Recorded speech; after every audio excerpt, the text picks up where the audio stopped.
इल्मे बात नहीं जानो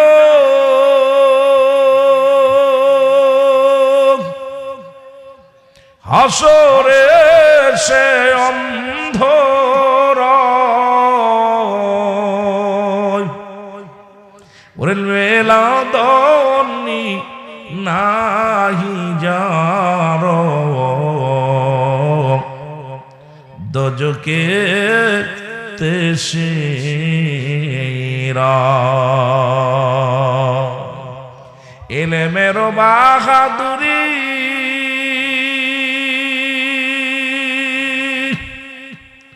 সারো ধনের গৌরব তুমি ওরে কামেলের পদ তলে জীবনটুকু দেও কুরবান ওরে কামেলের পদ তলে জীবনটুকু দেও করো দেখ না ফরিদ করিল দান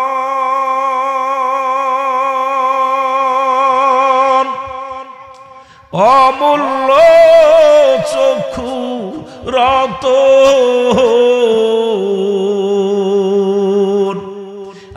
ইব্রাহিম সাবিয়া দিল মহামূল্য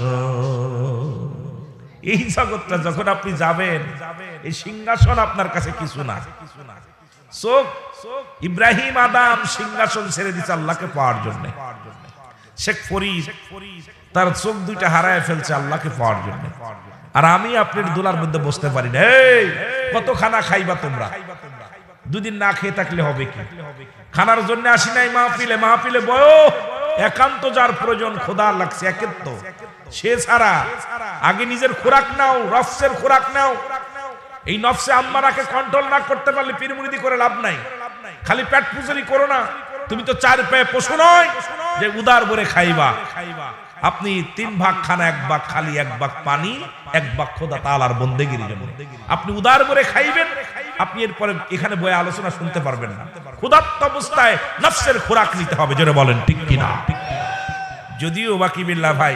মেহমানদারির ব্যবস্থা করছে আপনার আগে চেষ্টা করতে আমি কি নিতে এসেছি খানা নিতে আসি নাই এখানে 1 প্লেট খানা না এখানে আমি নফসের খোরাক নিয়ে যাব আগে নফসের খোরাকটা মিটাবো তারপরে আমি আমার ব্যক্তিগত খাবারের চিন্তা করব তো এই সিরিয়াল বাদ দিয়ে একটু দয়া করে মাহফিলে এসে বসেন মহব্বত দরুদ শরীফ পড়েন আল্লাহুম্মা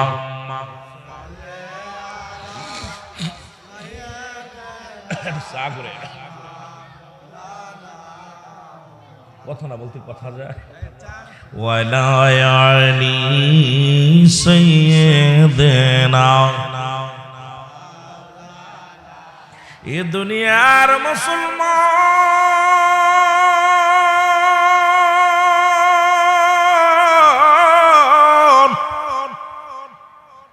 রব্বুল আলামিন ডাক দে বলে গাউসে পাক শোনো তোমার এই দরজা এখানে তুমি নয় যাও তুমি ওলিদের কাতারে চলে যাও গাউসে পাক দাঁড়ায় আছেন নবীদের কাতারে দাঁড়িয়ে আছে তার রুহির জগৎটা দাঁড়ায় আছে সিরিয়ালে নবীদের দরজায় যত নবীগণ দুনিয়ার মধ্যে আল্লাহর পয়গম্বর হবে সবাইকে এক কাতারে বন্দী করলেন পৃথিবীর মধ্যে যত ওলি হবে তাদেরকে এক কাতারে রাখলেন গাউসে পাক বলে আল্লাহ আমার দরজা তো নবীদের দরজায় আমাকে কি দেওয়া যায় না আল্লাহ বলেন আরে গাউসে পাক না যখন দুনিয়ার মধ্যে নবুয়তের দরজা বন্ধ হয়ে যাবে বেলায়েতের দরজা চালু হয়ে যাবে বেলায়েতের দরজার সর্বশ্রেষ্ঠ ওলির মাকাম আমি আল্লাহ তোমারে দান করে দিলাম জোরে বলেন মারহাবা মারহাবা বলেন অনেক লম্বা আলোচনা এই সমস্ত আলোচনা করতে গেলে প্রাণটা জুড়িয়ে যায় সমস্ত এ আমার ভাইরা আমার বন্ধুরা আমার উনি দাঁড়াইলেন যা ওলিদের দপ্তরে ওলিদের কাতারে যে দাঁড়াইল গো, এই পৃথিবীর মধ্যে জগৎ বিখ্যাত ওলি হইলেন, যার নাম হলো মহিউদ্দিন বাগদাদি। মুসলমান শুনে নাও, বাবার নাম হলো আবু সালেম মুসা, মায়ের নাম হলো উম্মুর খায়র, মা ফাতিমা। জোরে জোরে চিল্লায় বলা যাবে না মারহাবা, আর একটু জোরে বলা যাবে না মারহাবা। পৃথিবীর মধ্যে জগৎ বিখ্যাত মা হলো গাউসে পাকের মা, জগৎ বিখ্যাত বাবা হলো, এই পৃথিবীর মধ্যে জগৎ বিখ্যাত মা ছিলেন তৎকালীন জামানায় গাউসে পাকের বাবা। আর এই বাবার আদর্শবান সন্তান হলো গাউসে পাক আব্দুল কাদের জিলানী। এই পৃথিবীর মধ্যে যার কোনো তুলনা হয় না, জোরে জোরে বলেন ঠিক কিনা। আশেক রে তুই কেন কান্দ বৈশা গাছতলায়, বলো আশেক রে তুই কেন। গাউসে পাকের নাম জফিলে আল্লাহ পাওয়া যায়, বলো গাউসে পাকের নাম জফিলে আল্লাহ পাওয়া। ওরে আশেক রে তুই কেন কান্দ বৈশা গাছতলায়, বলো আশেক রে তুই কেন কান্দ বৈশা। গাউসে পাকের নাম জফিলে আল্লাহ পাওয়া যায়, বলো গাউসে পাকের নাম জফিলে। গাউসে পাক এমনি ওলি তুলনা রায় নাই, শোন নামটি শুনি। ওরে যার সোয়াতে ডাকাত হলো আল্লাহর ওলি হয়, ওরে যার সোয়াতে গুন্ডা বদমাইশ আল্লাহর ওলি হয়। আশেক রে তুই কেন কান্দ বৈশা গাছতলায়, বলো আশেক রে তুই কেন কান্দ বৈশা গাছতলায়। এর গাউসে পাকের নাম জফিলে আল্লাহ পাওয়া যায়, বলো গাউসে পাকের নাম জফিলে। আশেক রে তুই কেন কান্দ বৈশা গাছ। এই দুনিয়ার মুসলমান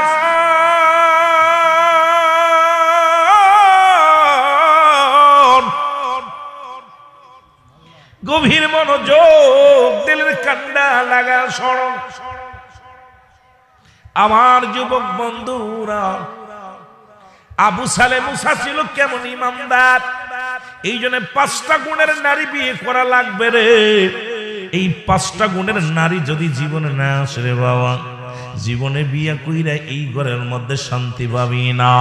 এই ঘর থেকে ভালো মাল বাইর হবে না, এই গুদম থেকে ভালো জাতি বাইর হওয়া সম্ভব হবে না। যে গুণাগুণ ছিল গাউসে পাকের মায়ের, যে গুণাগুণ ছিল আমার নবীর আম্মা জানের, তৎকালীন জামানার মধ্যে আমার নবী রাহমাতুল লিল আলামিন, তার মা ছিলেন মুসলমান, তার বাবা হলো মুসলমান আব্দুল্লাহ।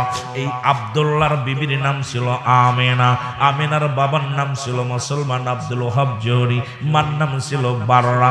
জগৎ বিখ্যাত মায়ের বাবার সন্তান হলো দুনিয়ার মানুষ। শোনো, এই জগৎ বিখ্যাত মায়ের সন্তান এই পৃথিবীর মধ্যে হলো আমার নবীর আব্বা জানের বিবি।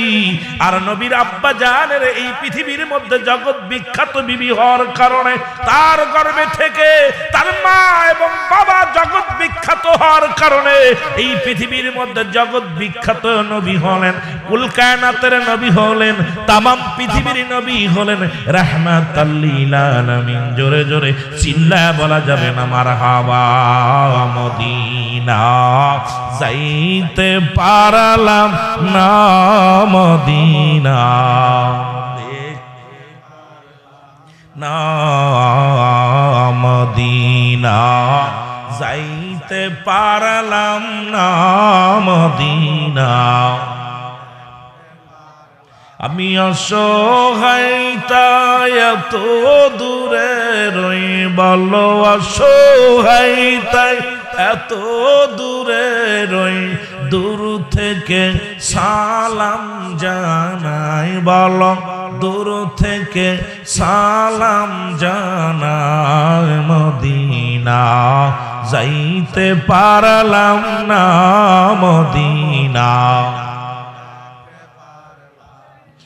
মদিনার নাম কত মধু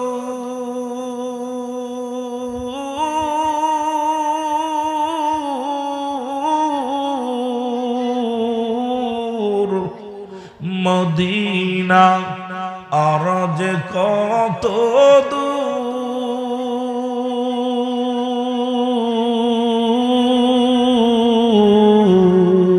ওই মদিনার পথের ধুলি ওই মদিনার পথের ধুলি মাখতে পারলাম না মদিনা যাইতে পারলাম না মদিনা এ বাবারা সবাই ভিতরে বহেন পীরের দরবার আইছেন একমাত্র যারা চেয়ারে না বসলে সমস্যা তারা দয়া করে ভিতরে বসেন যাদের সমস্যা চেয়ারে বসেন বাকিগুলো মাটি কামড়ে ধরেন মদিনা যাইতে পারলাম না মদিনা আমি অসহায় তাই এত দূরে রই ভালো অসহায় তাই শুধুই সালাম জানাই বলো শুধুই সালাম জানাই মদিনা যাইতে পারলাম না মদিনা মদিনার নাম কত সুন্দর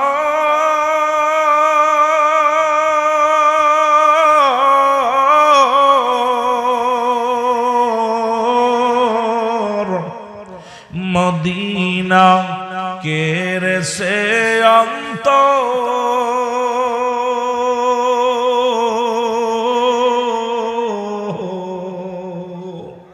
ইরানি খাবাসির সালাম খানি বিবাড়িয়ার সালাম খানি পৌঁছাই দিও মদিনায় বলো পৌঁছাই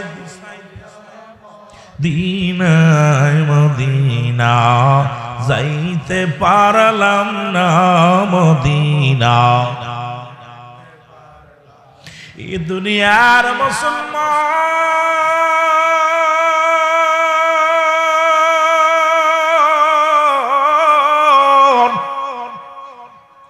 ও যুবক বন্ধুরা পীরের দরবারে আইছো গো দিলের কান্ডা লাগা শুনে নাও এই 5 গুণের নারী যদি বিয়ে না করতে পারো রে জীবনের সংসারে সুখী হবে না জীবনের সংসারে শান্তি আসবে না জীবনে স্বামী স্ত্রী মহব্বত দুনিয়ার মধ্যে কি বুঝবা না এই সংসারের ভিতরে ঝামেলা বিবি পরক্রিয়া করবে বিবি অন্য পুরুষের হাত ধরে চলবে এই দুনিয়ার মধ্যে সন্তানাদি নষ্ট হয়ে যাবে এই জন্য নবীদের মধ্যে সরদার আমার নবী রাহমাতুল লিল আলামিন তার মায়ের ভিতরে ছিল এই 5টা গুণ আর পৃথিবীর মধ্যে জগৎ বিখ্যাত আল্লাহর ওলি যার বাবা মায়ের ভিতরে ছিল এই 5টা গুণ জোরে জোরে চিল্লা বলা যাবে না মারহাবা কষ্ট হচ্ছে আমার প্রতিটা কথা বলতে কলিজার মধ্যে লাগতেছে তবুও বলতে হবে যদিও শরিয়াত মোতাবেক 2টা জায়গা হাত দিছি একটা হলো রহমতের নবী 2টা দেশ একটা সোনার বাংলা একটা সোনার মদিনা সোনার মদিনায় আমার সোনার নবী শুয়ে আছে সোনার বাংলায় অসংখ্য সোনার ওলিরা শুয়ে আছে সুবহানাল্লাহ বলেন না আরো জোরে বলেন না এ মুসলমান শুনে নাও গৌসে পাকের বাবার নাম বলতেছিলাম ও যুবক শোনো নাম হলো আবু সালেহ মুসা তিনি তৎকালীন জামানায় একজন সিংহ পুরুষ ছিলেন তৎকালীন জামানার মধ্যে একজন সৎ চরিত্র মানুষ ছিল তৎকালীন জমিনের মধ্যে বায়নাত উত্তম ব্যবহার উত্তম আকলাক যার ছিল আপনার মতো আমার মতো এইরকম দাড়ি চাচা মৌলবী ছিল না আমার মতো আপনার মতো প্যান্ট শার্ট পরা মৌলবী ছিল না আপনার আমার মতো মুসলমান দুনিয়ার মধ্যে এই সুদখোর ঘুষখোরের মতো ছিল না আমার আপনার মতো বেনামাজি ছিল না আমার আপনার মতো মুসলমান এই দুনিয়ার মধ্যে দুনিয়ার কোনো লোক ছিল না। এই পৃথিবীর মধ্যে জগৎ বিখ্যাত বাবা হলো, এই মা হলো পৃথিবীর মধ্যে মুসলমান। শোনো, বাবাও যেমন আদর্শবান, মাও তেমনি আদর্শবান। আরো জোরে বল। আজকে আমি আপনাদেরকে গুরুত্বপূর্ণ কথা বলে যাব, 2-4 ঘন্টা পরে যে ওয়াজগুলো পাবেন না, এই ঘন্টাখানেকের মধ্যে আপনাদেরকে বলে দিয়ে যাব। ও যুবক, এই জন্য বিয়ে করলে 5টা গুণের নারী বিবাহ করা লাগবে। 1 নাম্বার হলো সতীত্বর আমানতদারি। জোরে বলো মারহাবা। আস্তে কইতেন না জোরে কইতেন? 1 নাম্বার হলো সতীত্বর আমানতদারি। অনেক মেয়েরা দরবারে, ও যুবতী মারা শোনো গো, বেগানা নারী চেহারা দেখা হারাম, বেগানা পুরুষের চেহারা দেখা হারাম। একটু চক্ষু লজ্জা করো, সমাজতা বজায় রাখো। আল্লাহর ওলির দপ্তরে আইছো নিয়ামত নেওয়ার জন্য, গজব নেওয়ার চিন্তা করো না। আদবের সঙ্গে আসো, আদবের সঙ্গে বসো, জান্নাতের বাগানে বইয়া কিছু নিয়ে যাও। জোরে বলেন ঠিক কি না? খুব খেয়াল। 1 নাম্বার নবীর মার ভিতরে ছিল, 1 নাম্বার গাউসে পাকের বাবা মায়ের ভিতরে ছিল যে গুণাগুণ গুলো লেখালাত। 1 নাম্বার সতীত্বর আমানতদারি গো। 2 নাম্বার হলো পর্দাশীলতা নারী। মা মেনে এমন একজন পর্দাশীলতা নারী ছিল। ওরে মুসলমান শুনে নাও, আব্দুল ওহাব কয়, ও দুনিয়ার মানুষ শোনো, এই দুনিয়ার কোন বেগানা পুরুষ আমার মেয়ে দেখে নাই। এই জগৎ বিখ্যাত নারীদের মধ্যে একজন নারী এমন আমলদারি ছিল রে মুসলমান। এরে মনে মুসলমান, নবীর বাবা আব্দুল মুত্তালিব যা বলো বন্ধুরা, ছেলের সঙ্গে বীর কত ছিল, মেয়ে কি বড় হইছে নি? কয়েক বন্ধুরে, আমার মেয়েকে আমি এমন ভাবে লালন পালন করেছি, এই পৃথিবীর আমার মেয়ে কোন পুরুষ আমার নজরে আজ পর্যন্ত পড়ে নাই। ওরে আজকাল আমাদের মেয়েরগুলো লিপস্টিক আলতা লাগাইয়া সাজুগুজু করিয়া ঘোরাঘুরি করে যাতে মানুষই পছন্দ করে। এর গর্বে থেকে যদিও আলেম হয়, ওই আলেম হয় বলৎকার। ওর গর্বে থেকে যদি কোনো আলেম হয়, ওই আলেম দেখি সুদের মধ্যে কারবার। ওই আলেমের ভিতরে নবীর প্রেম নাই, নবীর ভালোবাসা নাই। একটাই কারণ হলো, মুসলমান শুনে নাও, বাঘের পাটে বাঘ ডাসা হয়, বিড়াল হয় না। ওই কর্মদোষে সব হারাইয়া ফেলেছি আজকে, সমাজ জাতি সব নষ্ট। জোরে জোরে বলেন ঠিক কিনা? এর 2 নাম্বার হলো মুসলমান শোনো, গাউসে পাকের মায়ের ভিতরে ছিল, নবীর মার ভিতরে ছিল। শুনে নাও, মিলায় নাও। একজন হলো শ্রেষ্ঠ নবী, আর একজন হলো অলিকুলের শ্রেষ্ঠ অলি। মারহাবা বলো। আরো জোরে কইতেন, নাচতে কইতেন। প্রয়োজনের বাড়ি যে কইবেন, মুখ এগুলো পকেটে রাখা দেন, বাড়ি হুইয়া হুইয়া বোর কাছে কইবেন সুবহানাল্লাহ। বউ কব কি রে এটা করো কে? রুহুল আমিন সে বারে বারে কইতে কইছিল গলা ব্যথা হইছে, যদি কই নাই, এখন বাড়ি আইয়া ঘুমাইয়া কয় সুবহানাল্লাহ। ও করো কেন? আরে রুহুল আমিন কইতে কইছিল, পকেটে করে নিয়ে আইছি বাড়ি থেকে। কথা কইতে নির্বাহ। এর মুসলমান শুনে নাও, 2 নাম্বার গুণ হলো এই পৃথিবীর মধ্যে পর্দাশীলতা নারী। ও মারা শোনো, নামাজ যেমন ফরজ, পর্দা তেমনি ফরজ। হয়তো আমার কথাগুলো ভালো লাগবে না, না লাগলেও কিছু করার নাই, কারণ আমার মরতে হবে, কবরে যাইতে হবে। রব্বুল আলামিনের কাছে কি জবাব দিব? জবাব আমি দিতে পারবো না। 44 পা লাগায়া দিছি, কখন যেন মালাকুল মউত এসে যাবে, ধরা পড়ে যাব, কখন যেন সংবাদ আসবে রুহুল আমিন আর নাই। ওরে মুসলমান, 3 দিন আগে যদি মারা যেতাম, আজকে 3 দিন পার হয়ে যেত। যেহেতু রব্বুল আলামিন বাঁচায় রাখছে এত অসুস্থতার মধ্যে, সুতরাং যতটুকু সময় দুনিয়ার জিন্দেগিতে বাঁচি, সিদ্দিকের কণ্ঠ থেকে এরকম আওয়াজ আসবে, কে ভালোবাসলো আর না বাসলো কিচ্ছু যায় আসে না, কারণ পর্দার বিধান মানতে হবে রে মুসলমান। শুনে নাও, পর্দা করা ফরজ, নামাজ পড়া ফরজ। এখন নামাজও পড়ো না, পর্দাও করো না, তুমি কেমন মুসলমান বলে দাবি করো? আমার বুঝি আসে না। জোরে বলেন ঠিক কিনা? বাজান খুব খেয়াল করবেন আমার যুবক ভাইয়া, যেটা নবীজির মার ভিতরে ছিল, গাউসে পাকের মার ভিতরে ছিল, দুইটা গুণ নিয়ে ওয়াজ শুরু করছি। একজন হলো অলি কুলের শিরোমণি, আর একজন হলো নবী কুলের শিরোমণি। খুব খেয়াল, অগত 10 ঘন্টা লাগবে ওয়াজটা করতে, এত সহজ না, রাত কেটে যাবে দুজনের কথাগুলো বলতে। কিন্তু এই সময় তো আমি আপনাদের দিতে পারবো না, সামান্য একটু দিয়ে যাব। এরপরে বিস্তারিত অন্য আলেমরা এরপর থেকে আলোচনা করলে মজা পাবেন। আমার ভাইয়েরা, আমার বন্ধুরা, আমার 3 নাম্বার গুণাগুণ ছিল যুবক, দিলের কান্ডা লাগা শোনো গো। 3 নাম্বার গুণ ছিল এই পৃথিবীর মধ্যে আমলদারি নারী মারহাবা বলা যাবে না। ওরে মুসলমান, বিবি যদি আমলদারি হয় ওই ঘরে রহমতের ফেরেশতা নাজিল হয়। বিবি যদি আমলদারি হয় ওই ঘরে শান্তি নামায়া দেয় আমার আল্লাহ। বিবি যদি আমলদারি হয় ওই ঘরের ভিতর রহমত বরকত আসিয়া যায়। এই জন্য নবীর মার ভিতরে ছিল এই 3টা গুণ, গাউসে পাকের মার ভিতরে ছিল 3টা গুণ। গাউসে পাকের মা এমন একজন নারী ছিল রে মুসলমান, জীবনে কোনো বেগানা পুরুষ তারে দেখে নাই। ওরে মুসলমান শুনে নাও, এরে গাউসে পাকের মা জননী এমন একজন আমলদারি ছিল গো। শোনো, যখন ও যুবক গাউসে পাকের বাবার সঙ্গে বিবাহের আলাপ হয়েছিল, গাউসে পাকের বাবা বলে, হুজুর আপনার বাড়িতে আমি 12টা বছর কাটাইলাম, 2-এর অধিক তো কোনো মানুষ দেখি নাই, ভালো করে লিখে নিবেন। আর আমি হুজুরের বাড়ি গেলেও হুজুরের বউ কেমন, আমার বউ কেমন, সব যাচাই বাছাই হয়ে যায়। আমার বাবারা একটু খেয়াল করবেন, যেহেতু পীরের দরবারে আছেন, পীরের ওয়াজ শুনতেছেন, খুব খেয়াল করবেন। মিথ্যা হইলে সঙ্গে সঙ্গে আপনি আমার বলবেন রুহুল আমিন সাহেব মিথ্যা বলেন। গাউসে পাকের বাবা আবু সালে মুসা একদিন নয় 2 দিন নয় 12টা বছর গোলামি করলেন তার মুসলমান শ্বশুর বাড়িতে। এখন মুসলমান কেমন বাবা ছিল এই দুনিয়ার মধ্যে, বলে হুজুর ওর মা কেমন ছিল, ওনার বিবি কেমন ছিল, শ্বশুর কেমন ছিল, ডাকতে বলে, যখন বলল যুবক তুমি তোমার কর্মের ভুল মাপ পাইতে পারো যদি তুমি আমার প্রস্তাবে রাজি হও। বলে কি প্রস্তাব? আমার একটা মেয়ে আছে, এই মেয়েটা বিবাহ করা লাগবে। গাউসে পাকের বাবা বলল, হুজুর আমরা 2-এর অধিক এই বাড়িতে আছে আমার জানা নাই, কারণ এই 12টা বছর কাটাইলাম, কোনোদিন তো কোনো মেয়ের আওয়াজ শুনতে পাই নাই। আর এখন আমাদের দেশে 1 মাস লজিং থাকলে 2য় মাসে বউ নিয়ে চলে যায়। লজিং ম্যান বউরি নিয়ে ভাগছে, মাইয়ে থাকলে তো ওরা নিয়েও ভাগছে।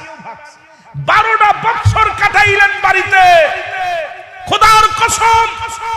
আবু সালে বলতেছে, হুজুর আমি 12টা বছর এই বাড়িতে থাকলাম, আল্লাহর কসম আমি জানি চাচি আম্মার আপনি আছেন, বাকি কে যে আছে আমি জানি না। তাহলে ওই বাড়িতে মেয়ে মানুষ একটা আছে, এটা আরো আমার অতি। গাউসে পাকরে বলতেছে, গাউসে পাকের বাবারে বলতেছে, আবু সালে জি হুজুর 12 বছর পূর্ণ হয়ে চলে যাবা, ঠিক আছে, তবে আমার একটা মেয়ে আছে, মেয়েটা আমি তোমার লগে বিবাহ দিতে চাই। বলে হুজুর আপনার মেয়ে আছে, কি বলেন? এই 12টা বছর আপনার বাড়ি থাকলাম, আজ পর্যন্ত কোন মেয়ের শব্দ, এই মেয়ের কাপড় নাড়া, এই মেয়ের কথাবার্তা, এই মেয়ের হাত পা আমি দেখলাম না। কয় বাবা দেখবা কেমনে, তুমি কি জানো না? কয় না জানি না। আমার মেয়ে তো বুবা, এজন্যই কথা হবে। এই ব্রাহ্মণবাড়িয়ার ছেলেরা শোন, তোদেরকে এই ওয়াজগুলো বেশি করার দরকার, কারণ এই তরিকা পন্থী যত আছে বাতিল পন্থী তত আছে। আমরা আহলে সুন্নাত ওয়াল জামাতের কর্ণধার যারা, আমাদেরকে উচ্চ আওয়াজে সঠিক কথাগুলো মানতে হবে, বুঝতে হবে, বলতে হবে, কারণ আমরা বাতিলের কাছে কখনো মাথা নত করি না। ওই 2-4টে বাতিল যারা থাকে আমাদের এই ভুল দেখে ওরা মাথা নাড়া দিয়ে ওঠে, এটা কখনো সম্ভব নয়। কারণ সুন্নিরা এরা গিবা, এরা সুন্নি যত যারা আছে, সুন্নি আহলে সুন্নাত ওয়াল জামাতের সুন্নি জনতা যারা আছে, আমরা জিনা ব্যভিচার বিশ্বাস করি না, করিও না, কোন বেগানা নারী নিয়ে ঘুরি না। সুতরাং আমাদেরকে নিয়ে যারা কটূক্ত করে, ওই ওদের ভিতর থেকে কিছু বিস্তার করার কারণে আমাদেরকে নিয়ে কটূক্ত করার সুযোগ পায়। জোরে বলেন ঠিক কিনা? বলছে আব্বা আপনার মেয়ে আছে? হ 12 বছরে একটা দিন তা আপনাকে আব্বা বলে ডাকতো, তাও তো ডাকে নাই। কোনদিন তো আমাকেও কোনো কাজের নির্দেশ দেন। আর আমাদের বাড়ির কর্মচারী, এই রহিম, এই আমার কাপড় কাটা ডলায় নিয়ে আসিস। লজিং ম্যান, এই মেয়ে কলেজ থেকে, এই রহিম কথার কথা বলতেছি, রাগ করেন না। কর্মচারী রাখছে, কর্মচারীর হুকুম দেয় মেয়ে, বাপে কয় বাজান রে সারাদিন কাজ করছে, কয় বাবা আমার কাজও করা লাগবে, জুতা জোড়া খালি করে নিয়ে আসিস। কিন্তু কেমন কন্যা জীবনে 12টা বছরের ভিতরে আবু সালের সামনে আসেন। সুবহানাল্লাহ বলেন, আরো জোরে বলেন, আরো জোরে বলেন। ইসলাম যে কত সুন্দর, ইসলামের বিধান যে কত সুন্দর, কোরআন হাদিস যে কত সুন্দর, এটা যদি কোনো মানুষ মানে আর এটা যদি পালন করে, সে কিছুদিন আমল করতে করতে আল্লাহর ওলির দপ্তরে পৌঁছে যেতে পারে। জোরে বলেন ঠিক কিনা? আমল করতে করতে আউলিয়া হওয়া যায়। এই আউলিয়ার দপ্তরে যা কোনো ব্যাপার না, কিন্তু আপনি তো আমল করবেন না, আমল করবেন না। আইসেন দুনিয়ায় কামানোর জন্য, বাল্লুয়া কেলা। এই দুনিয়াটা পচা দুর্গন্ধ মরি। মানুষের চরিত্র কুকুরের চরিত্র। কুকুর যেমন মরি পাইলে খুশি হয়, সে জামানার মানুষগুলো সম্পদ পাইলে খুশি হবে। এই তো সেই জামানা চলে গেছে। আমার বন্ধুগণ, আমার আবু সালে ডাক দেখায়, হুজুর কথা নাই পাইলাম না বুবা, কিন্তু হাঁটতে তো পারে। জীবনে তো তার পা দেখলাম না, কোনোদিন বেইবেরের বাইরে কোনো মেয়ের চেহারা দেখলাম না। কয় বাবারে তুমি দেখবা কেমনে, সে তো হাঁটতে পারে না, সে কোড়া। জোরে বলা যাবে না মারহাবা? আর একটু জোরে, আরো জোরে বলা যাবে না? আবু সালে চিন্তা করে, আল্লাহ একটা মাত্র ভুল করলাম, একটা মাত্র অপরাধ, পরের গাছের একটা ফল খাওয়ার অপরাধে সারা একটা দিন নয়, 2টি দিন নয়, 12টা বছর আমি ঋণ শোধ করার জন্য তার বাড়িতে কষ্ট করলাম। আমি ইনার বাড়ি কত মেহনত করলাম। দেখেন এই আজকে এমনি জগৎ বিখ্যাত অলি হয় না, তার বাবার পাহাড়টা দেখেন বাবা, তার নানার পাহাড়টা দেখেন, তার নানির পাহাড়টা দেখেন, তার মার পাহাড়টা দেখেন। আজকে আম গাছে কোনোদিন মুসলমান আপেল ধরে না, আপেল গাছে কোনোদিন আম ধরবে না। এখন আমাদের ভিতর থেকে ভালো জাতি বাইর হওয়ার সম্ভব নয়। ভালো জাতি বাইর করতে হলে আমাকে ভালো একটা জাতি আনার দরকার আছে। জোরে বলেন ঠিক কিনা? চিন্তা করে রব্বুল আলামিন দুনিয়ার বাঁচবো কতদিন?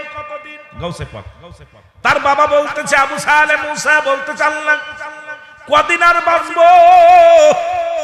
শুনেছি 12 বছর কোনদিন কথা বলে নাই, বুবা হাঁটতে পারে না, এই জন্য তার দেখা হয় নাই। রব্বুল আলামিন যদি আমার এই ঋণটা শোধ হয়ে যায় আর ঋণী হয়ে যদি কবরে চলে যায়, রব্বুল আলামিন তুমি যদি আমারে ধরো, আমি জবাব দিতে পারবো না। পরের গাছের আপেল চুরি করে খাও, ডাব চুরি করে খাও। যুবকরা শোনো, আজকে মাহফিলে আইছো, পথ দাইছো কার খাজুর গাছ কাটা যা সময় পারবা, আর পথ দিয়ে আসছো কার গাছে ভালো ভালো ডাব আছে চুরি করতে হবে। মুসলমান শোনো, বান্দার হক যদি নষ্ট করো, রব্বে কারিমের হক নষ্ট করলে মাপ চাইলে ক্ষমা পাবে। বান্দার হক যদি নষ্ট করে থুয়ে যাও, যতক্ষণ পর্যন্ত এই বান্দা মাফ না করবে, ওই ডাবালা যদি মাফ না করে, পিতুলালা যদি মাফ না করে, বড়ই আলা যদি মাফ না করে, তুই যাবি কার? কিয়ামতের ময়দানে হিসাবের দরবারে যেদিন আল্লাহর কাজ করায় দাঁড়ায় যাবি, হিসাব দেওয়া সম্ভব হবে না। জোরে জোরে চিল্লায় বলা যাবে না ঠিক কিনা? আল্লাহর হক নষ্ট করছিস, তওবা করতেছস, আমারে পাবি কই? কথা কইতেন নি। বান্দার হক, বন্ধুগণ আমার গভীর মনোযোগ, ডাক দে বলে, রব্বুল আলামিন যদি আমার মাফ হয়ে যায়, বিয়ে করতে রাজি, বিয়ে হয়ে গেল। জোরে জোরে বলা যাবে না মারহাবা? আর একটু জোরে বলেন মারহাবা। ঠিক গাউসে পাকের বাবা, এই ইতিহাসটা ওই জায়গায় রাখলাম, মনে রাখবেন বাবা। আমার নবীর আব্বা জানো একই অবস্থা।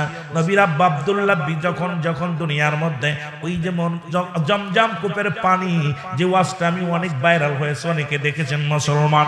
জমজম কূপের পানি যখন শুকায় গেল, নবীর আব্বা মানত করেছিল, আল্লাহ দুনিয়ার মধ্যে যদি জমজম কূপের পানি যদি প্রবাহিত হয়, আমার কলিজার টুকরা সন্তানদের মধ্যে 10 জনের মধ্যে একজনকে কুরবানি করে দিব। সঙ্গে সঙ্গে পানি উত্তোলন হলেন, জমজম কূপের পানি উত্তোলন হলেন। একটা বছর পানি সবাই পান করলেন, খাইলেন, কিন্তু মুসলমান ওই কুরবানির কথার মনে নাই, জবাই করার কথা মনে নাই। রব্বুল আলামিন স্বপ্নে দেখাও, শোনো আব্দুল মুত্তালিব, শোনো, তুমি কি ভুলে গেছো? তোমার মানতটা ভুলে গেছো? আব্দুল মুত্তালিব সকালবেলা সন্তানদের ডাক দিয়ে বলে, ছেলেরা আয়া আমি মানত করেছিলাম রব্বুল আলামিন কূপের পানি দান করেছিল। এখন কয় পীরের বাড়ি কুরবান কি পীরের বাড়ি মানত করা জায়েজ নয়। আরে বুকার আমরা শোনেক ভালো করে শোন, হাজার বার জায়েজ আছে। সেইটা জায়েজের ফতোয়া আজকে নিয়ে যাও, ভালো করে শুনে নাও মুসলমান। আমার বন্ধুগণ, আমার গাউসে পাক মুসলমান কে ও যুবক, এ আমার নবীর বাবা আব্দুল মুত্তালিব, নবীর দাদা আব্দুল মুত্তালিব মানত করলেন, আল্লাহ তোমার নামে মানত করলাম, তুমি যদি আমার এই জমজম কূপের পানি প্রবাহিত করে দাও, আমার একটা সন্তানকে জবাই করে দিব। সন্তানদের ডাক দিলেন, বড় ছেলের ডাক দিলেন, বড় ছেলে কাব্বা আমি জবাই হতে রাজি নয়। মেজো ছেলেকে ডাক দিলেন, জবাই হতে রাজি নয়। আমির হামজাকে ডাক দিলেন, আমির হামজা। আব্বাসকে ডাক দিয়ে বলেন, আব্বাস রায়। আমির হামজা কয় জবাই হতে রাজি নয়, আব্বাস কয় জবাই হতে রাজি নয়। কিন্তু মুসলমান শোনো, নূরে মদিনা রাহমাতুল লিল আলামিন এমন পাওয়ার, এত গুণ ছিল আমার নবীর ভিতরে, যে নবীর নূর মুবারক ছিল আব্দুল্লাহর কপালের ভিতরে। আব্দুল্লাহকে যখন ডাক দিলেন, আব্দুল মুত্তালিব ডাক দিলেন, আব্দুল্লাহ রে, আমার 9 ছেলে কেউ রাজি হয় না, তোমাকে আমি আল্লাহর রাস্তে কুরবানি করে দিব। আব্দুল্লাহ কয়, বাবা গো, যদি আল্লাহর রাস্তে জবাই করো আমার কোনো দ্বিধা দ্বন্দ্ব নাই। কেমন বাবা ছিল দেখ, কার পেট থেকে কে আইছে দেখ না। আব্দুল্লাহ বলে, আব্বা গো, যদি সেই রব্বে কারিমের নামে আমাকে জবাই করেন আমার কোনো দ্বিমত নাই। যখন জবাইয়ের জন্য ঘোষণা দিল, মক্কার মদিনার নারী পুরুষ সব বিদ্রোহী ঘোষণা করলেন। মুসলমান শুনে নাও, শুধু কে ঘোষণা করেছে বাবারা, দিলের কান্ডা শুনে নাও। ও মুসলমান, নফেলের কন্যা মরিয়াম, উনি 200 নারী নিয়ে তরবারি নিয়ে সামনে হাজির হয়ে গেলেন। ডাক দে বলে, ও আব্দুল্লাহ রে, তুমি রাজি হইতে পারো, কিন্তু আমরা বেঁচে থাকতে তোমার গলায় ছুরি চালাবে আমরা মেনে নিতে পারি না, কারণ তোমার ভিতরে আমরা দেখতে পাই আখির নবী রাহমাতুল লিল আলামিনের ছবি। এই ওয়াজ কি 2-4 ঘন্টা শেষ হয় রে ভাই? এই আলোচনার মধ্যে পীরের সম্রাটের ওয়াজ করতেছি, নবীর সম্রাটের ওয়াজ, এই কি 2-4 ঘন্টায় শেষ? আমাকে দিয়ে সন্ধ্যা সকাল বন্ধ করাইতে হবে। কিন্তু আমার বন্ধুগণ, আমার গভীর মনোযোগ, এই বসেন না কেন, বসেন বসে পড়েন। নবীজির প্রেমের কথাও শুনতেছেন, ওলি আল্লাহর প্রেমের কথা শুনতেছেন, একটু বয়া আদবের সঙ্গে শোনেন, একটু মহব্বত দুরূদ শরীফ পড়েন। আল্লাহুম্মা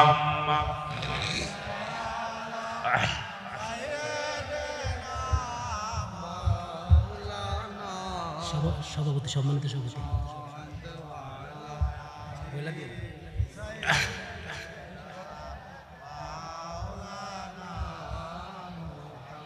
এর তোমার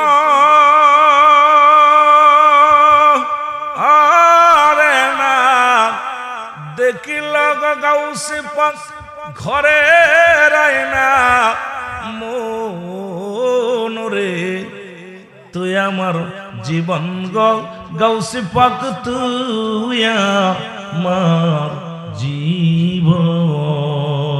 জোরে বলেন মারহাবা। অলিকুলের শিরোমণি শুনছি নামটা আমি, ওই নামেরই হইলাম পাগল আশিক হইয়া আমি, ওই নামেরই হইলাম পাগল আশিক হইয়া আমি। এর তুমি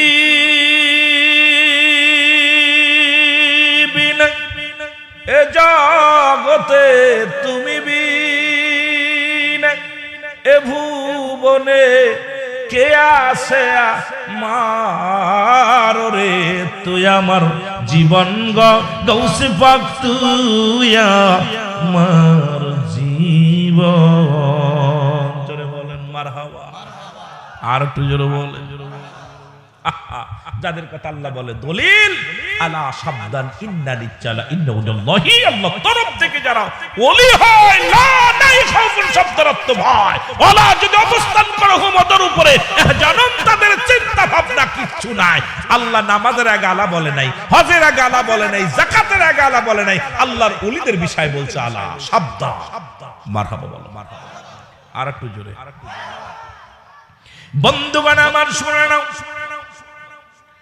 নফল কন্যা মরিয়াম ডাক দেখো আব্দুল মুতালিব, তোমার আরো 9 জন ছেলে আছে, জবাই করো গো, তবু আমরা আব্দুল্লাহর গায়ের একটা পশম কাটতে দিব না, কারণ আমার বাবা জান তাওরাত কিতাবের পণ্ডিত। আমার আব্বা যখন কিতাব পড়তো রে, আমি শুনছি আখিরি নবীর বাবা আর চেহারা কেমন হবে, আখিরি নবীর আব্বা কেমন হবে, তার নাম কি হবে। সুতরাং আমাদের আর চিনতে ভুল নাই রে আব্দুল মুত্তালিব রে, আমরা বেঁচে থাকতে আমি মরিয়াম, বেঁচে থাকতে আমার আব্দুল্লাহর গায়ের একটা পশমের ক্ষতি হতে দিব না। মুসলমান শুধু আব্দুল মুত্তালিব নয়, মুসলমান শুধু মরিয়াম নয়, মক্কা মদিনার ব্যবসায়ীরা এসে ডাক দেব আব্দুল মুত্তালিব, তোমার অন্য ছেলেদের দেখলে আমাদের উন্নতি হয় না, যেদিন আব্দুল্লাহর মুখ দেখে আমরা কোনো কাজে যাই কাজে উন্নতি হয়, যেদিন আমরা আব্দুল্লাহর মুখ দেখে বাজারে যাই বাজার উন্নতি হয়। সুতরাং আমরা বেঁচে থাকতে আব্দুল্লাহরে জবাই হতে দিব না। জোরে জোরে চিল্লায় বলা যাবে না মারহাবা।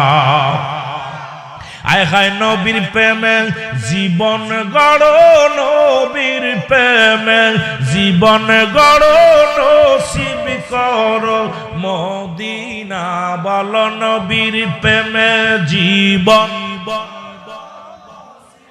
আয় হায় জোরে তিনা নবীজিকে না দেখাইয়া কবরে ডাক দিও না, আল্লাহ নবীজিকে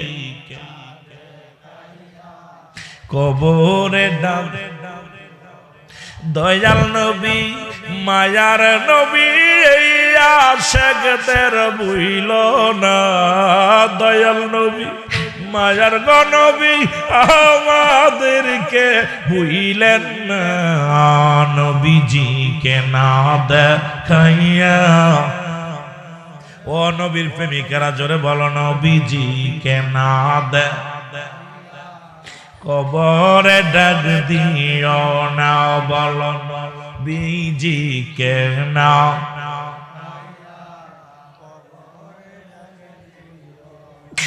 আসবে যে দিন কঠিন দিন,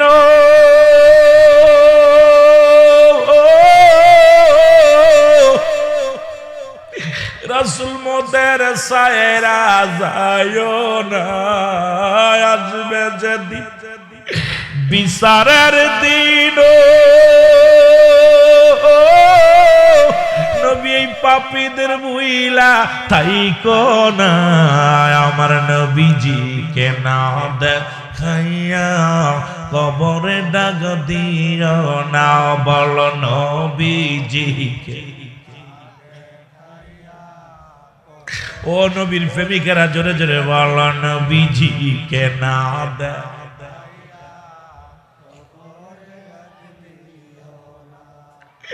মন করে নাকি নাচবে যেদিন আমার কবরে, আপনি বিনে কিবা সেদিন সাধ্যকার আছে জবাব দিতে, নবী হইলে আমার সাথী, বান্ধব হইলে আমার সাথী, কবরে ভয় থাকবে না, নবী হইলে কবরের সাথী, কবরে ভয় থাকবে না, নবীজিকে না দে। আরো জোরে বললেন নবীজিকে না দে।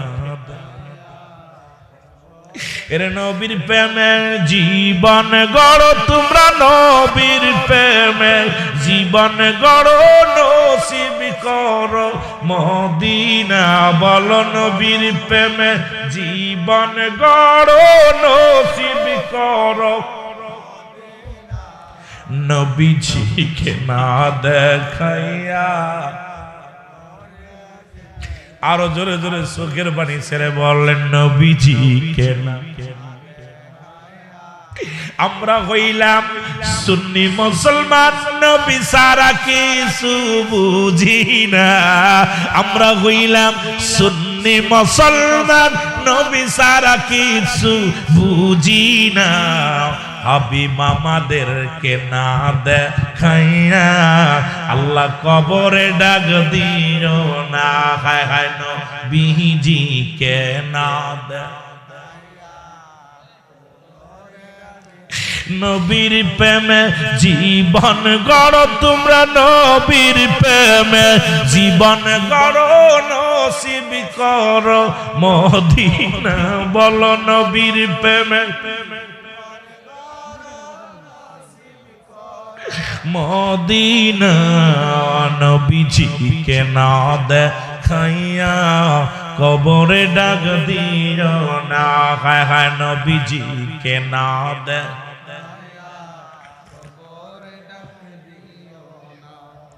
এ ভাইরা আমার, বন্ধুরা আমার, আব্দুল্লাহ কয় কোন ছেলে তো রাজি নয়, এখন কি করা যাবে?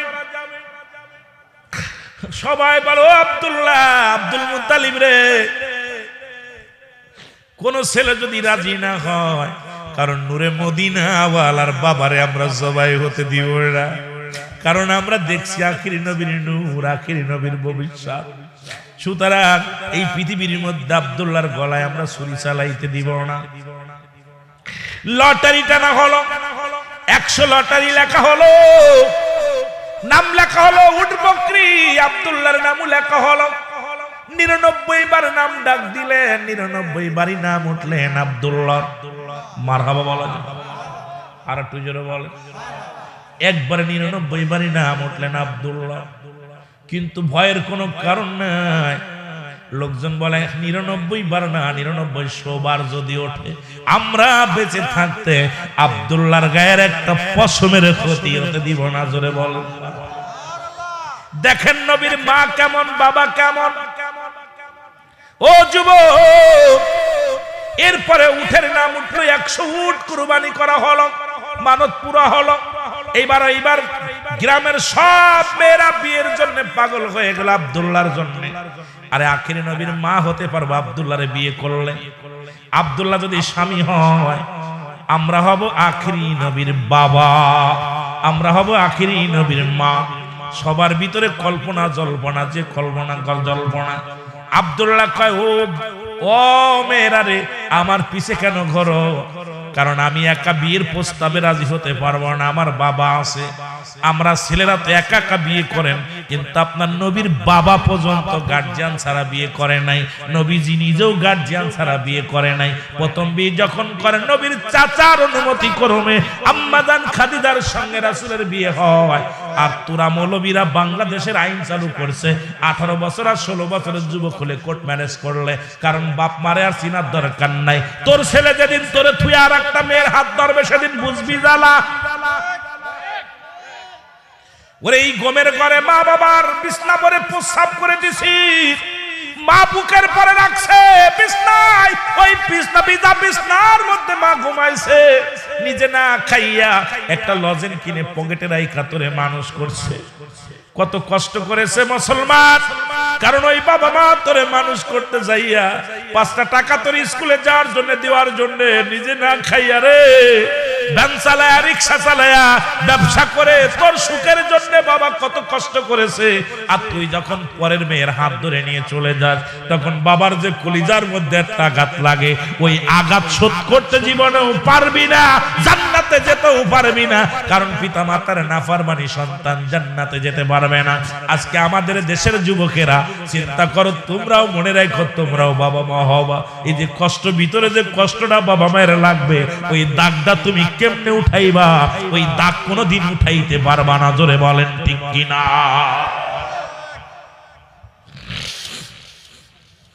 আমার ভাইয়েরা, আমার বন্ধুরা, এবার আব্দুল মুত্তালিব চলে গেল।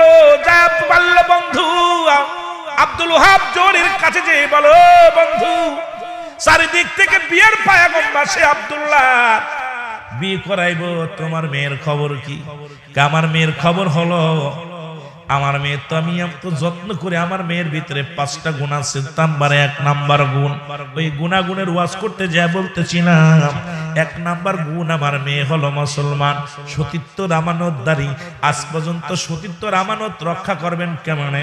কারণ মামাতো ভাই খালাতো ভাই দেশটা নষ্ট করে দিতেছে, খালাতো ভাই মামাতো ভাই ফুফাতো ভাই সর্বনাশের 1 নাম্বার মূল। জোরে বলেন ঠিক কিনা? 1 নাম্বার সতীত্বর আমানতদারি নারী। ওই লেখেন যুবকরা, বিয়ে করার আগে ভেবে নিবি, 1000 বার ভেবে নিবি, 1 নাম্বার সতীত্বর আমানতদারি নারী, 2 নাম্বার হলো আমলদারি নারী, 3 নাম্বার হলো পর্দাশীলতা নারী। আম্মা জান, ও মুসলমান, আমার আম্মা জান মুসলমান নবীর মা, আমার নবীর মা আমেনার ভিতরে এই গুণাগুণ ছিল। 4 নাম্বার গুণটাও ছিল মা আমেনার ভিতরে। তিনি তৎকালীন জামানায় যেমন ছিল তার রূপ, তেমন ছিল তার গুণ। মারহাবা বলো, বসো বসো।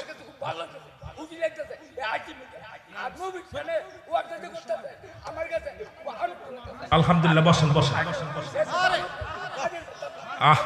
আল্লাহ কবুল করুক, আল্লাহ কবুল করুক, আমিন বলেন। মহব্বতের সঙ্গে দুরূদ শরীফ পড়েন। আল্লাহুম্মা, আল্লাহ আপনারা কবুল করুক। আশিক বিন কেউ বোঝে না, আশিক বিন কেউ বোঝে না, দয়াল নবীর প্রেমের শান। আশিক বিন কেউ বোঝে না, দয়াল নবীর প্রেমের শান।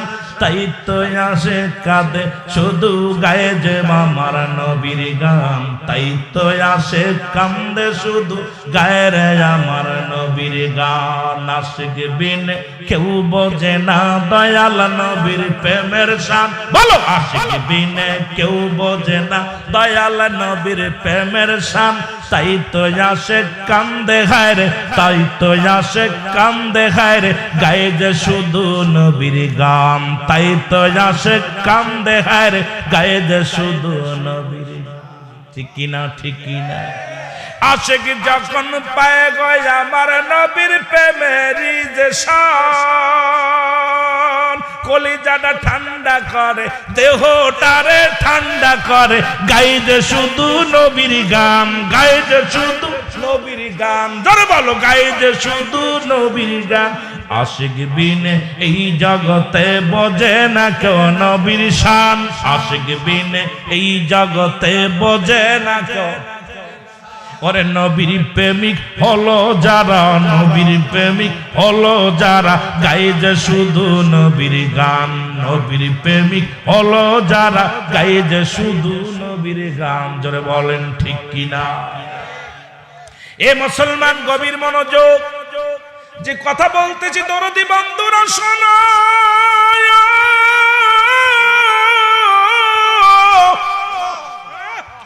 4 নাম্বার গুণটা ছিল আমার নবীর মা আমেনার ভিতরে গো। এই গুণবতী নারী, যদি রূপবতী নারী তোমার সংসারেও যদি এসে যায়, তুমি 1000 বছর বিদেশে থাকবা, তোমার বউটা চলে যার টেনশন নাই। আর এই গুণের নারী যদি না পাও, 1 মাস পরে বাড়ি এসে দেখবা বউটা ঘরে নাই। কথা বুঝছো? পীরের দরবারে এত কিছু ভাঙবো না। ও যুবক, আজকে দেখা যায় পীরে নিয়ে যায় মুরিদের বউ। এ আবার কেমন পীর? এরাও দেখছি রে বাবা। কদিন আগে এই পীরের লাগে ওয়াজ করছি, ওয়াজ যখন করছি দেখি পীরের মনটা বেজার। আমি কই হুজুরের কেন মনটা মলি? হুজুর এমন জায়গা হাত দিছেন, উনি তো ভাগছে পরের বউ। এ আবার কেমন পীর হয় যে মুরিদের আমানত নষ্ট করে ফেলে? মুরিদের বউ মুসলমান। ও যুবক, যদিও কথাগুলো তিতা লাগে, বলতেই হবে, মরতে হবে, মরতে হবে। আমার দুনিয়ার মধ্যে রাখবে না, এই অন্ধকার কবর হবে আমার ঠিকানা। ওই কবরে সওয়ালের জবাব যদি দিতে না পারি, আমার কবরে আমার পীর আসবে না। যদি পীরের খাসলাত যদি আমার ভিতরে না থাকে, আমার পীর আমারে চিনবে না, পীরের ভিতরে দেওয়াল পড়ে যাবে। এই জন্য পীরের খাসলাত আমাদের ধরার দরকার আছে কি না? আওয়াজে জোর নাই, তার মানে ঘটনাটা আই হাই কাম। আমার বন্ধুগণ, আমার 5 নাম্বার গুণ হলো, 5 নাম্বার গুণ হলো আমার নবীর বাবা বিয়ে করলো যারে, সেই বাবার শ্বশুরটা ছিল কেমন শুনে নেন। আজ থেকে প্রতিজ্ঞা করবেন, 5 নাম্বার গুণ হলো আদর্শবান বাবা মায়ের সন্তান। আজ থেকে প্রতিজ্ঞা করবেন কোন গাঁজাখোরের মেয়ে বিয়ে করব না, কোন মদখোরের মেয়ে বিয়ে করব না। আজ থেকে প্রতিজ্ঞা করবেন কোন মুসলমান সুদখোর ঘুষখোরের সঙ্গে আত্মীয়তা করব না। এই রানীখার এলাকার মধ্যে একটা বাড়ি যুব সমাজ যদি আমরা আজ থেকে কন্ট্রোল হয়ে যায়, আমার মন বলে আমাদেরকে প্রশাসন লাগবে না, আমাদের এমপি লাগবে না, মন্ত্রী লাগবে না। আজ থেকে প্রতিজ্ঞা করব কোন ঘুষখোরের সঙ্গে আত্মীয়তা করব না। আজ থেকে প্রতিজ্ঞা করব কোন সুদখোরের সঙ্গে আত্মীয়তা করব না। আজ থেকে প্রতিজ্ঞা করব কোন নারীখোরের সঙ্গে আত্মীয়তা করব না। আজ থেকে প্রতিজ্ঞা করব ও যুবক কোন মাতালের সঙ্গে আত্মীয়তা করব না। আজ থেকে যদি প্রতিজ্ঞা করতে পারো তাহলে তোমার জীবনটা ধন্য হয়ে যাবে। জোরে জোরে বলো ঠিক কিনা। এখন আমরা হইছি দলা চামড়া ফুজুরি, দলা চামড়া ফাইলের মাথায় কাজ করে। ওর বাপ সুদখোর হোক আর ঘুষখোর হোক, আরে ভাই সুদখোরের জন্মের তা কি ভালো হতে পারে? ঘুষখোরের জন্মের তা ভালো হতে পারে? রাসূলের দাদা, রাসূলের আব্বা বিয়ে করলো যারে, সে কি সুদখোর ছিল না ঘুষখোর ছিল? তৎকালীন জামানায় এই 5টা গুণের গুণান্বিত ছিল আমার নবীজির নানা নানির ভিতরে, তার মার ভিতরে।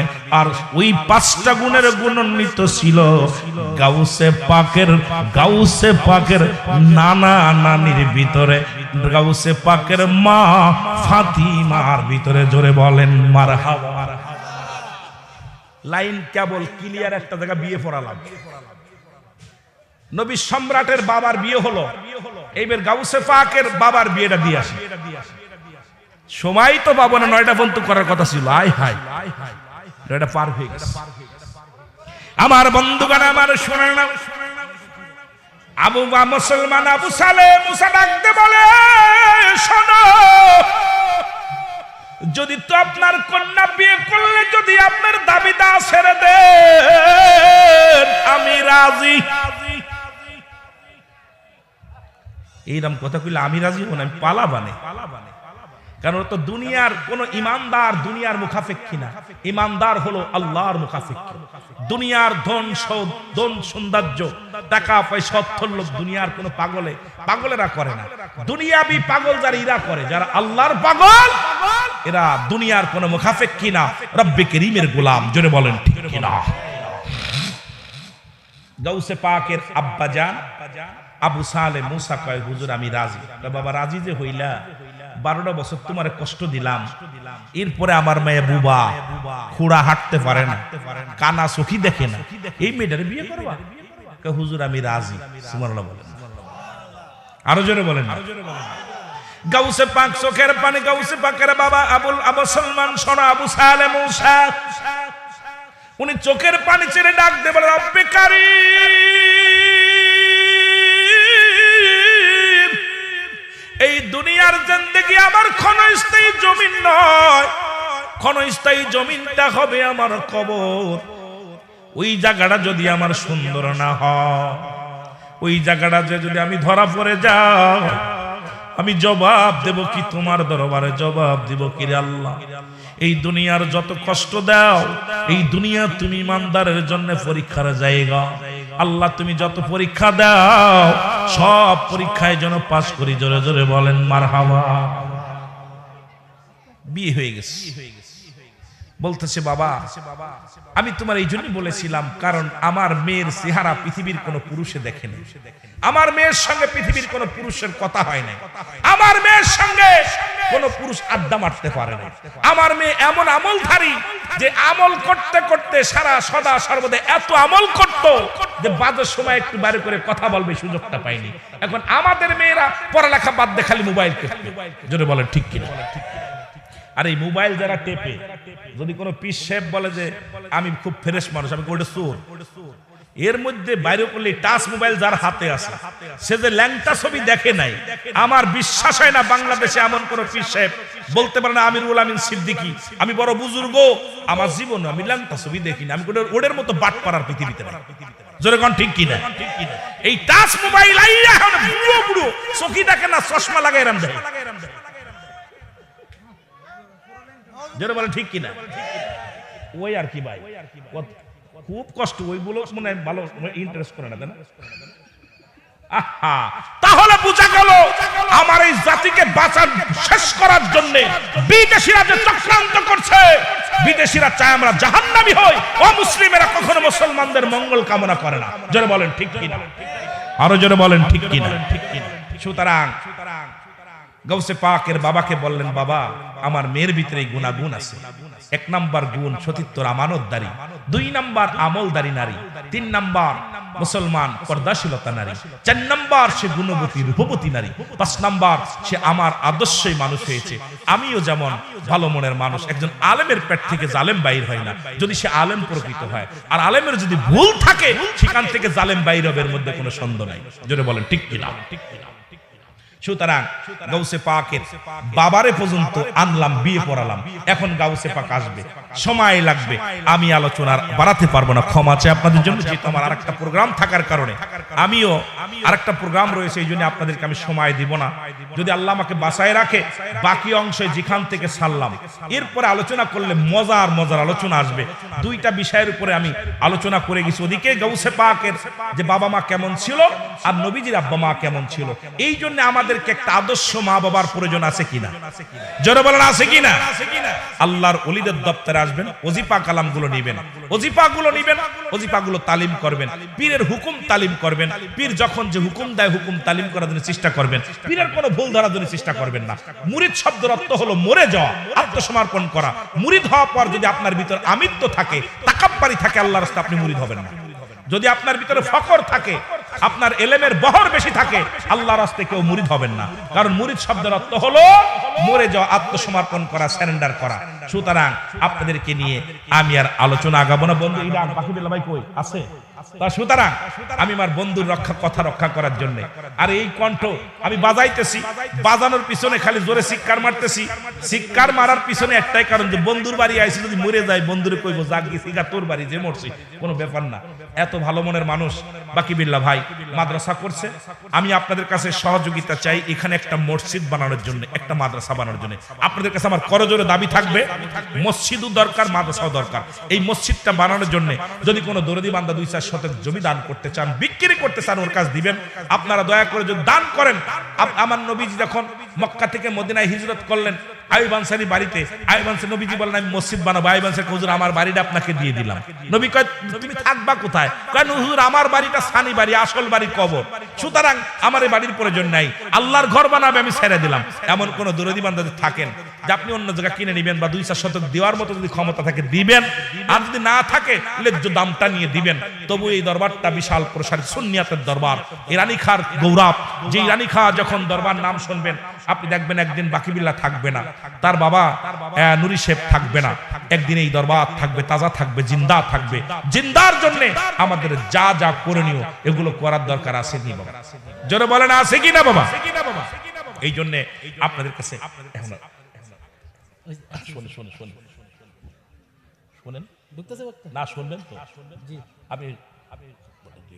আপনাদের দেখছেন একজনে দেয় 5,000 গরু, একজন দেয় 1100 গরু, 100 গরু, 300 গরু, 500 গরু, এক একজনে দেয়, এক একজনে। আপনারা শুনলে আশ্চর্য হয়ে যাবেন। না না, যদি কোনো দরদি বান্দা একটা খাসি বলে গরু লাগবে না, গরুর দরকার, দরবারে খাওয়াবেন, আপনি তো আর খাবেন, নিজে নেবেন না, ভাইদের খাওয়াবেন। কোনো দরদি আছেন একটু হাতটা উঠাই বলেন না যে ভাই আমি একটা ছাগল দিব বা একটা গরু দিব? আছেন দরদি? একটু হাতটা উঠে দেখেন বাবা, উঠায় না। আমি উঠাইতে পারি যদি আপনার দানের ওয়াজ করতাম দিতেন। আমি কিন্তু আপনাদের হক নষ্ট করি নাই। আমি 1 ঘন্টায় ওয়াজ করছি, আমরা 3 ঘন্টার ওয়াজ। আমি বলছি যে আমি আপনাকে 3-4 ঘন্টার আলোচনা করে শোনাই দিয়ে যাবো, যতটুকু সময় পাই। আমি আপনাদের ফাঁকি দিতে আসি নাই। কোন দরদি আছেন? একটা ছাগল দিবেন, একটা ছাগলের আল্লাহ রক্ত খায় না, গোস্ত খায় না, চামড়া খায় না। আমার বাবারা আছে দরদি থাকলে যে আমার একটা ছাগল দিব কি একটা গরু দিব, দরদি বান্ধব থাকলে একটু হাতটা উঠান।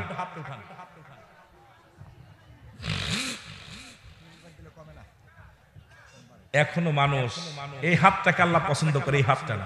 আসলে আমাদের কপাল খারাপ, আসলে আমাদের কপাল খারাপ। যেহেতু যা হয়েছে আপনারা দিবেন, পরবর্তী যারা আছেন আমার কাছে দিলেন না, যদি একটা পাইতাম তাও মনে বুঝ